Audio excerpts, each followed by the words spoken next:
Good morning students. BGM classes में आपका हार्दिक स्वागत है।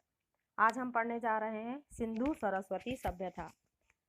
तो चलिए बिना देरी किए हुए हम शुरुआत करते हैं। इससे पहले यह जान लें कि यह जो टॉपिक है यह शॉर्ट एंड स्वीट है और जो भी आपको पढ़ाया जा रहा है वह प्रतियोगिताओं की दृष्टि से काफ़ी महत्वपूर्ण है और अक्सर प्रतियोगी परीक्षाओं में हमें ऐसे ही क्वेश्चन देखने को मिलते हैं।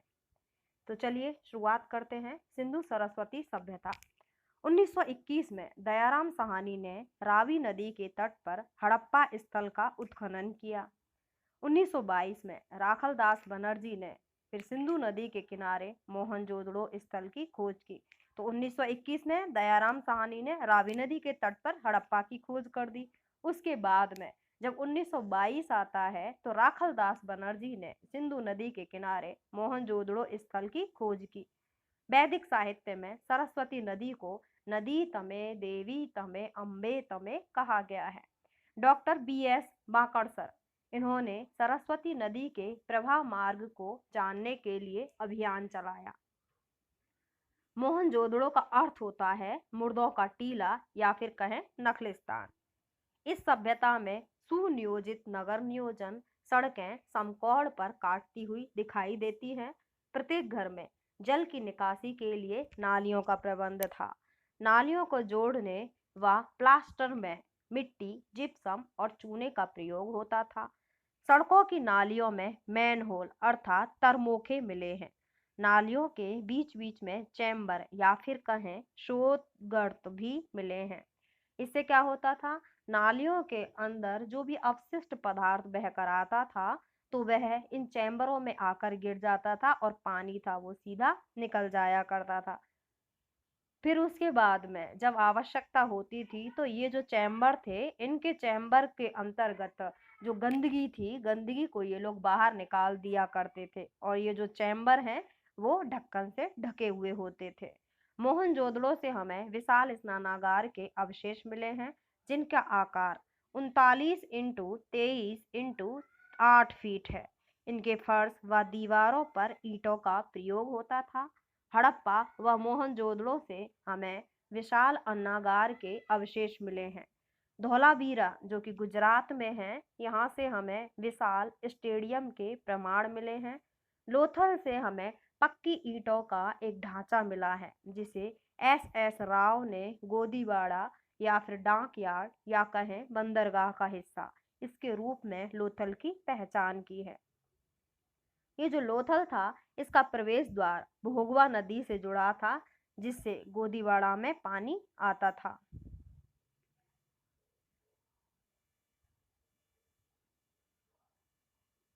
यहाँ की सभ्यता से प्राप्त अवशेषों में पत्थर की मूर्तियां, मनके, मृदभांड, मोहरें, कांस्य मूर्तियां और पात्र उत्कृष्ट प्रमाण के रूप में मिले हैं। सैल खड़ी की योगी की मूर्ति और नर्तकी अर्थात डांसिंग गर्ल की कांस्य की मूर्ति मिली है। मोहरों पर किए गए चित्रण से यहाँ के निवासियों की चित्रकला के प्रति रुचि की जानकारी मिलती है। ये जो मोहरें मिली हैं इन मोहरों पर चित्रांकन किया गया है जिससे पता चलता है कि यहाँ के निवासी चित्रकला के प्रति काफी अच्छी रुचि और जानकारी रखते थे। इस सभ्यता से प्राप्त मोहरों के जो अग्रभाग है अर्थात आगे के भाग, इन पर पशु का अंकन संक्षिप्त लेख में उत्कीर्ण है और पीछे की साइड एक घुंडी बनी हुई है जो संभवतः टांगने के काम में आती होगी। 17 अक्षर का सबसे लंबा व बड़े अक्षरों का अभिलेख हमें धौलावीरा जो कि गुजरात में है यहाँ से प्राप्त होता है। यहाँ की जो लिपि थी वह भाव चित्रात्मक लिपि थी जो कि दाईं ओर से बाईं ओर लिखी जाती थी। धातु की ढलाई और उपकरण निर्माण की विधि से ये परिचित थे। इनको धातु की ढलाई करना प्लस में उस धातु की ढलाई किए हुए जो मैटर है उससे उपकरण निर्माण करने की जो विधि थी उसको यह जानते थे क्योंकि कई जगह हमें धातु के उपकरण भी मिले हैं। मोहनजोदड़ो से हमें डांसिंग गर्ल अर्थात नर्तकी की कांसे की मूर्ति मिली है और दैमाबाद जो कि महाराष्ट्र में है यहाँ से हमें रथ की आकृति के प्रमाण मिले हैं। मिट्टी के बर्तन कुम्हार के चाक पर बनाए जाते थे। इस सभ्यता के लोग घोड़े से परिचित थे। यह चीज विशेष तौर से ध्यान रखना, क्योंकि सूरकोटड़ा और रणगुंडई से हमें घोड़े की हड्डियों के अवशेष मिले हैं, जिससे पता चलता है कि इस सभ्यता के लोग घोड़े से भी परिचित थे। S.R. राव के अनुसार रंगपुर व लोथल से घोड़े की मिट्टी की मूर्तियां मिली हैं। कहाँ से? लोथल और रंगपुर से हमें घोड़े की मिट्टियां मिली हैं। और वहीं घोड़े की मिट्टी की मूर्तियां मिली हैं हमें लोथल और रंगपुर से। और वहीं बात करें कि घोड़े की हड्डियां कहाँ से मिली हैं, सूरकोटड़ा और रणघुंडई, यहाँ से हमें घोड़े की हड्डियों के अवशेष मिले हैं। और घोड़े की मिट्टी की मूर्तियां रंगपुर और लोथल से। मुख्य फसलों की बात करें तो गेहूं, जौ, ज्वार, दाल, मटर, रागी, सांबा, कपास, खजूर, तिल और चावल इत्यादि फसलों से ये परिचित थे। मोहनजोदड़ो से प्राप्त एक मोहर पर एक पुरुष की आकृति जो कि पद्मासन में बैठा हुआ है। इसके चारों ओर हाथी, बाघ, भैंसा, गैड़ा और हिरन थे। यह चीज याद रखना, क्योंकि अगर आप बड़े लेवल की परीक्षाओं में बैठेंगे तो वहां विशेष तौर से ऐसे क्वेश्चन देखने को मिलते हैं कि एक पुरुष की आकृति जो पद्मासन लिए हुए बैठे हैं वो कहाँ से प्राप्त होती है। तो यह मोहनजोदड़ो से मिलती है। और इसके चारों ओर कौन कौन से जानवर हैं, या फिर निम्न में से कौन से जानवर एक पुरुष की पद्मासन आकृति किए हुए बैठे हुए ये जो मुहर है यहाँ पर नहीं थे? तो हाथी, बाघ, भैंसा, गेंडा और हिरन, ये पशु की आकृतियां मिली हैं। और यह जो आकृति है कहाँ से मिली है? मोहनजोदड़ो से। पिग्गट ने हड़प्पा व मोहनजोदड़ो को जुड़वा राजधानी कहा है। किसने? पिग्गट ने। B.N. पुरी ने सिंधु सभ्यता को आर्य पूर्व नागरिक सभ्यता कहा है, क्योंकि यहाँ की जो रहन सहन और जो प्रक्रिया थी या दिनचर्या थी वो सब कुछ एक नागरिक सभ्यता को या शहरी सभ्यता को दर्शाती थी। इसीलिए जो B.N. पुरी है उन्होंने सिंधु सभ्यता को आर्य पूर्व नागरिक सभ्यता कहा है।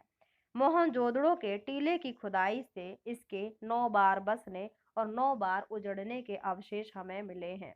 इस सभ्यता को व्यापार प्रधान सभ्यता कहा जाता है, क्योंकि यहाँ पर सबसे ज्यादा व्यापार या फिर उससे संबंधित साक्ष्य ही मिले हैं, जिससे हम कह सकते हैं कि यह सभ्यता व्यापार प्रधान सभ्यता हुआ करती थी। मिस्र, Sumer, Syria, Iran, Iraq, Mesopotamia, यहाँ से इनके व्यापारिक संबंध हुआ करते थे। अब चलते हैं हम हमारे राजस्थान की प्रमुख सभ्यताओं की ओर। तो सबसे पहले पढ़ लेते हैं आहड़ सभ्यता।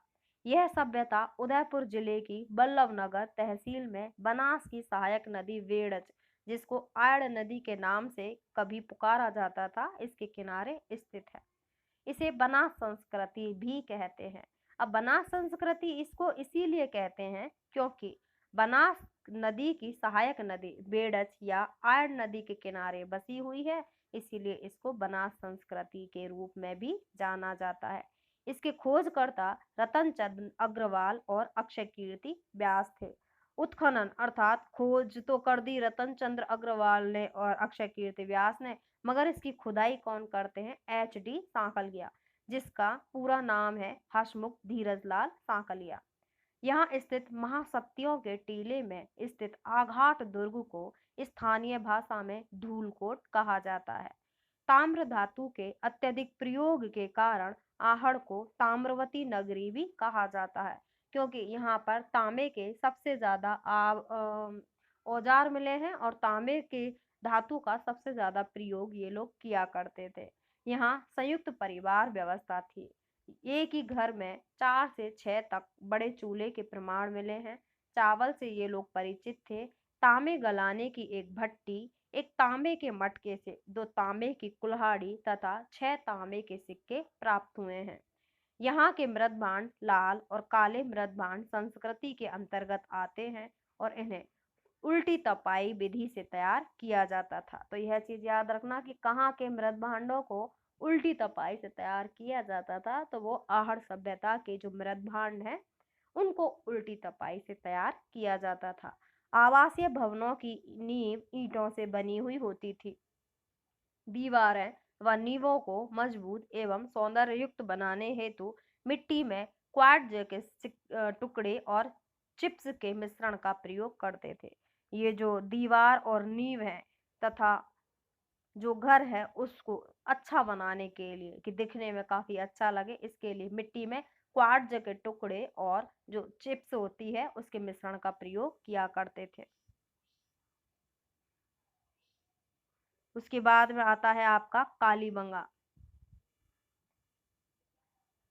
कालीबंगा इसकी खोज अमलानंद घोष के द्वारा की गई और इसके जो उत्खनन करता है ब्रजवासी लाल और बालकृष्ण थापर, जिनको बीवी लाल और बीके थापर के रूप में भी जाना जाता है। इस सभ्यता के प्रमाण हनुमानगढ़ जिले में सरस्वती नदी, जिसको दृशदती नदी भी कहा जाता है, और वर्तमान में जो अवशेष के रूप में बाकी है वह घग्गर नदी, तो इसके तट पर हमें कालीबंगा सभ्यता मिली है। कालीबंगा का अर्थ होता है काले रंग की चूड़ियां। इसे कांस्य युगीन व ताम्र कांस्य युगीन सभ्यता भी कहा जाता है। कालीबंगा से हमें प्राक व विकसित हड़प्पा के अवशेष मिले हैं। कालीबंगा से हमें दो फसलें गेहूं और जौ उगाने व भूकंप के साक्ष्य भी मिले हैं। दयाराम साहनी ने कालीबंगा को सिंधु घाटी सभ्यता की तीसरी राजधानी भी कहा है। कालीबंगा दो भागों में विभक्त थी। जो पश्चिमी भाग था यहाँ पर दुर्ग था और जो निचला नगर था वह पूर्वी भाग में था। यहाँ से हमें 7 वेदिकाएं प्राप्त हुई हैं। सड़क के किनारे चबूतरे, नालियां पक्की ईंटों की बनी हुई थी। मकान कच्ची ईंटों के व अलंकृत ईंटों से बने हुए थे। जुते हुए खेत के साक्ष्य हमें यहाँ से मिलते हैं, जो कि विश्व के सर्वप्रथम हल से जुते हुए खेत के प्रमाण के रूप में है। भूकंप के प्राचीन साक्ष्य, अग्निकुंड के साक्ष्य यहाँ से मिले हैं। दोहरी सुरक्षा प्राचीर हमें यहाँ से मिली है। तांबे से बने कृषि औजार और कूड़ा डालने के मिट्टी के बर्तन यहाँ से प्राप्त होते हैं।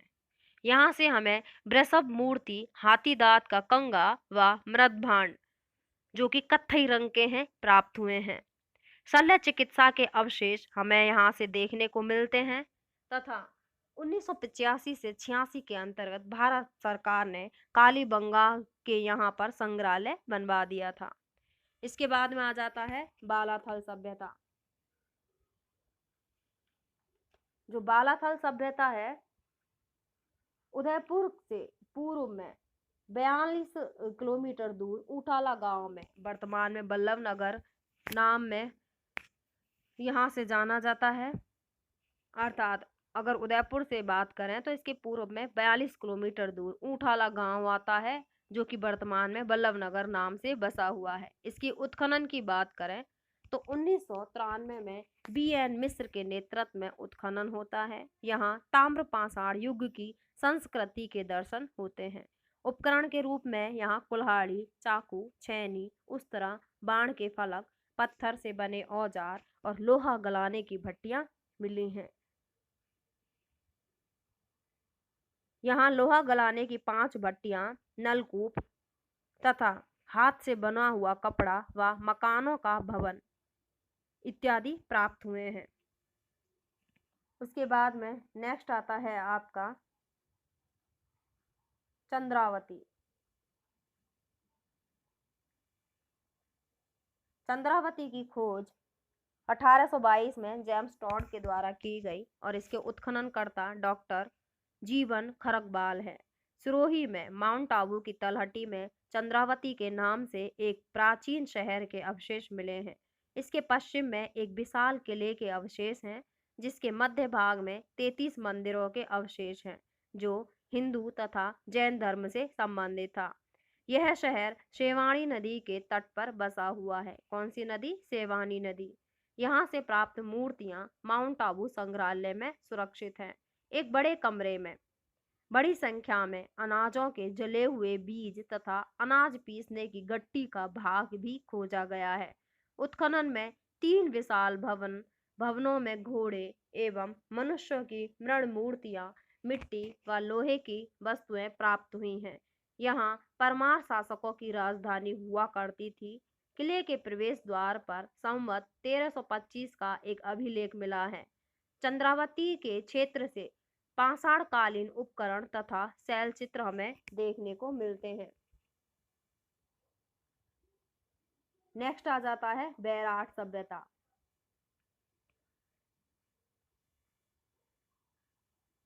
बैराट जयपुर के बैराट, वर्तमान में विराटनगर, जो कि मत्स्य जनपद की राजधानी हुआ करता था।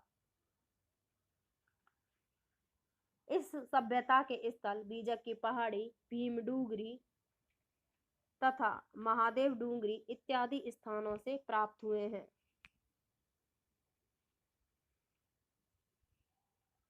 यहाँ से सम्राट अशोक के शिलालेख भी प्राप्त हुए हैं। बौद्ध मंदिर, मठ, स्तूप के प्रमाण भी मिले हैं। बैराट से चित्रित सलेटी मृदभांड मिले हैं। बैराट सभ्यता का प्रथम बार उत्खनन दयाराम साहनी ने 1936 में किया। उसके बाद में 1962 से 63 में नीलरत्न बनर्जी व कैलाशनाथ दीक्षित ने इनका उत्खनन किया। 1837 में कैप्टन बर्ट के द्वारा बीजक पहाड़ी से भाब्रू शिलालेख खोजा गया। फिर उसके बाद में ये जो बीजक की पहाड़ी से हमें यहाँ पर जो शिलालेख मिला है, इसमें अशोक को मगध का राजा बताया है। 1871 में कलाइल को भीम की पहाड़ी से अशोक का एक अन्य अभिलेख मिला। यहाँ से चांदी की मुद्रा, पंचमार्क के सिक्के प्राप्त होते हैं। बैराट से सर्वाधिक मात्रा में शैल चित्र प्राप्त हुए हैं। बैराट में चट्टानों पर लिखी गई शंख लिपि प्राप्त होती है। मानसरोवर अभिलेख के अनुसार यहाँ मान मौर्य का शासन था। चीनी यात्री हुएनसांग, उन्होंने बैराट का उल्लेख किया है और हुएनसांग ने कहा है कि यहाँ पर 8 बौद्ध मठ थे और हुएनसांग के द्वारा ही यहाँ पर 8 बौद्ध मठों की पुष्टि होती है। इसके बाद में नेक्स्ट पढ़ते हैं हम गिलुंड सभ्यता। गिलुंड सभ्यता उदयपुर से 95 किलोमीटर दूर उत्तर पूर्व में गिलुंड राजसमंद नामक स्थान पर एक टीले के रूप में आहड़ सभ्यता के समान यहाँ अवशेष मिले हैं। आहड़ व गिलुंड सभ्यता आहड़ संस्कृति के नाम से जानी जाती है। गिलुंड सभ्यता है जो कि राजसमंद में है। इसका उत्खनन ब्रजवासी लाल एवं BS शिंदे एवं ग्रेगरी पौशल के द्वारा 2 टीलों से किया गया, जिसे स्थानीय भाषा में मोड़िया मगरी कहते हैं। आहड़ के विपरीत यहाँ पक्की ईंटें प्राप्त हुई हैं। यहाँ से 5 प्रकार के मृदभांड, मिट्टी के खिलौने, पत्थर की गोलियां व हाथी दांत की चूड़ियां प्राप्त हुई हैं। उसके बाद में आ जाता है आपका बागौर। बागौर भीलवाड़ा जिले के बागौर नामक स्थान पर कोठारी नदी के किनारे पाषाण व ताम्रकालीन उपकरण व पुरावशेष एक टीले के रूप में यहाँ पर मिले हैं।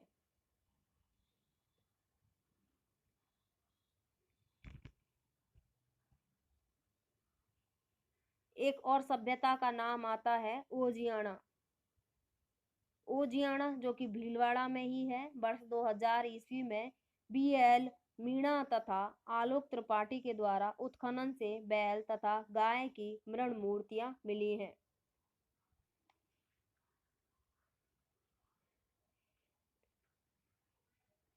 उसके बाद में नाम आ जाता है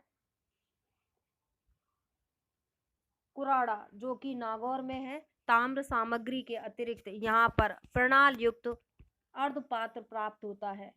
फिर एक और नाम आता है जोधपुरा का। किसका? जोधपुरा।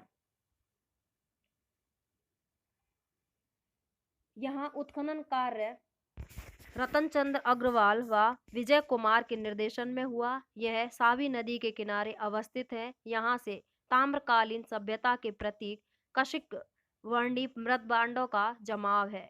यहाँ से डिश ऑन स्टैंड भी मिला है। यद्यपि यहाँ से लोहा गलाने की भट्टियां भी मिली है। एक और नाम आता है नोह। नोह सभ्यता जो कि भरतपुर में है। कपिश वर्णी मृदभांड यहाँ से भी मिले हैं। ये जो नोह सभ्यता है यह रूपारेल नदी के किनारे अवस्थित है। नोह तथा जोधपुरा से ताम्र सामग्री प्राप्त नहीं हुई है, लेकिन कपिश वर्णी मृदभांड ताम्रयुगीन संस्कृति का बोध कराते हैं। उसके बाद में एक और नाम आ जाता है, यहाँ लिख देते हैं, नाम है किराड़ोत। ये जो किराड़ोत सभ्यता है यह जयपुर में है। यहाँ 58 चूड़ियों की प्राप्त हुई हैं जो कि तांबे की चूड़ियां हैं। उसके बाद में एक नाम आ जाता है मल्लाहा, यहाँ लिख देते हैं मलाहा, यह भी भरतपुर में है। यहाँ से ताम्र हारपून एवं तलवारें मिली हैं। यह घना पक्षी अभयारण्य के बीच में स्थित है। तो आज हमारी जो राजस्थान की प्रमुख सभ्यताएं हैं वो कंप्लीट हो जाती है। नेक्स्ट क्लास में हम अ, कोई और टॉपिक देखेंगे जो आपकी परीक्षाओं की दृष्टि से काफ़ी महत्वपूर्ण होगा। ठीक है, अभी के लिए इतना ही। अगर आपको हमारा वीडियो या फिर हमारे द्वारा किया गया प्रयास पसंद आता है तो चैनल को सब्सक्राइब करें, लाइक करें एंड शेयर करें। और ज़्यादा से ज़्यादा जानकारी अगर आपको चाहिए तो फिर जानकारी के रूप में तो आपको इस चैनल को पढ़ना पड़ेगा, ताकि आपको इन छोटे छोटे वीडियोस के अंतर्गत जो काफ़ी सारा नॉलेज दिया गया है उस नॉलेज की जानकारी आपको हो। और अगर आप अपनी शुरुआत जीरो से करना चाहते हैं तो आप हमारे चैनल पर एक बार विजिट करके देखिए, तो आपको पता चल जाएगा कि इन छोटी छोटी वीडियो के माध्यम से आपको बहुत बड़े बड़े टॉपिक का सारांश उपलब्ध करवाया गया है। जो लोग 1-1.5 घंटे का वीडियो बनाकर बहुत सारी रामायण के साथ में कुछ थीम ही आपको उपलब्ध करवाते हैं, वो थीम हमने निकाल कर उसको समराइज करके हमारे छोटे छोटे वीडियो में सागर में गागर भरने का काम किया है। अभी के लिए इतना ही बहुत है। Okay, thank you.